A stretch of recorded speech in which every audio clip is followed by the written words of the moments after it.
Biz salavat okuymakta Resulullah canın muhabbeti, Resulullah canın duasına şirket etmek, Resulullah canın bereketine, şefaatine girmek vardır. Peygamberimizin öyle aydıptır mübarek hadislerine.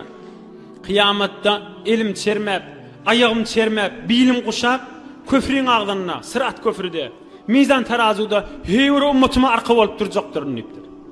Şonda bir tovar adamma teredide amalı sağlıkları çekilecek, emme sogabı az gelecek. O hammanı Huday saklasın, Allah Teala'nın qaharı sinin yerine kaşın iyi verilecek. O ham şonda men aytacak dur hadir deyip. Bir kağıdı teredinin üstüne koyacak, o ham ağır olacak. Bileme? Resulullah canı okuyan salavatın. Şon menen ağır olup yeni onu alıp kalacak. Yine bana diyeli şefaat etmek. Hani o dol salavatımın teredide çekilmedi mi? Sogabı çekildi mi o dol? Hadir yöne şefaat etmedi Resulullah canı o barada. O dol çekilli sogapları, salavati, hem namazları, ibadetleri. Yani adiyeli günahsinden. Emme inni Resulullah can bilin uşap iyi oturun bağı. Hudaya bana salavat okuyup deyip dilab almak inni bir üstüne geliyen. Bana adına diyeler şefaat. Bana diyeler Resulullah canın kömüğü. Bana diyeler Resulullah canın arka olmağı. Abdurrahman ibn Avf diyen sahabayı diye biz 4-5 nefer qaradı Resulullah canın yanına bolardık, işi düşse kömekleşer yani. Bir gün bir çıkıp gitti, bir bağın içine girdi. Biz de iyine düşüp gittik. Men de iyine düşüp gittim diye bağışlan, bir öyle. Bardı namazda durdu da secdeden kalmadı. Men de göz yaptın, ağlamağı durdum diye. Bir kalmalı vakti Resulullah canın hemişe secdesini biliyordum, kalmadı bunun. Ağlamağa durdum, şöyle önkügümen canı çıktı, mübarek ruhu çıktı mı kadip fikrime de oluşa geliyor. Oğam Resulullah can secdeden kellesini kaldırdı, namaz okuyup bolu gördü, men ağlaptın. Abdurrahman ibn Avf ne oluyor dedi. Onunla ya Resulullah hemişe secdeden kan secdede yattın, men secdedat yüreğime düştü. Onunla aydıptır, ey Abdurrahman deyiptir. Cibril ferişte geldi deyiptir.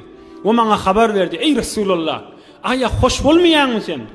Huday aytti, Allah Teala aytti. Her kim sana bir salavat okuysa, Allahümme salli ala Muhammed ve ala ali Muhammed deyse, bir salavat okuysa, men Huday sana 10 yerden rahmet kafası inşallah adama deyip aytti. Men de şuna beğenip, bağın içine girip, hiç secdeden kellem kaldırasım gelmedi, şuna hoş oldu deyiptir. Secdeye şükrettim deyiptir. İn Huday Teala adamın yakin molyan vakti secdede, men de kellem kaldırasım gelmedi deyiptir. Hi asan kaldırasım gelmedi şoňa begen men ummatymdan çyryň bolan rahmeti diýipdir. Ine bir de ayet ya eyyuhellezine amenu ey iman getiren bendilerim sallu aleyh şol Muhammedur Resulullah'a salavat aydın diýipdir. Hudaý Taala emretipdir. 5 hükmü näme? Her musulmanyň boyuna lazım farz bir tovar ulamaly wajib diye ömrüni bir däne salavat aýtmak. Emme fiqh Hanafin beriyen cevabı şey. Ömrünü bir däne salavat aytsa boyundan borç ayrılı. Inni bu vaazlarda, toylarda, ayetlarda aňyrda berdi eşdiýärler näme? On aydyp dursa bereketi özüniň sogaby Resulullah jana muhabbeti artypdy. Ýöne aýtmany bilen günahkar bolmar, wajibi terk etdi bolmaz diýip de köplerçe fiqh Hanafin ulamalar şey diýip aýtýarlar. Bir gede gaýstan boyundan aýrly, emme her gede gaýsyp tursaň ýangurrunlar geçdi, ol üsüsüne bereket, üsüsüne derece boljak. Allah Taala Resulullah janyň muhabbetinden hiç gaýtymyny daşaltmasyn inşallah.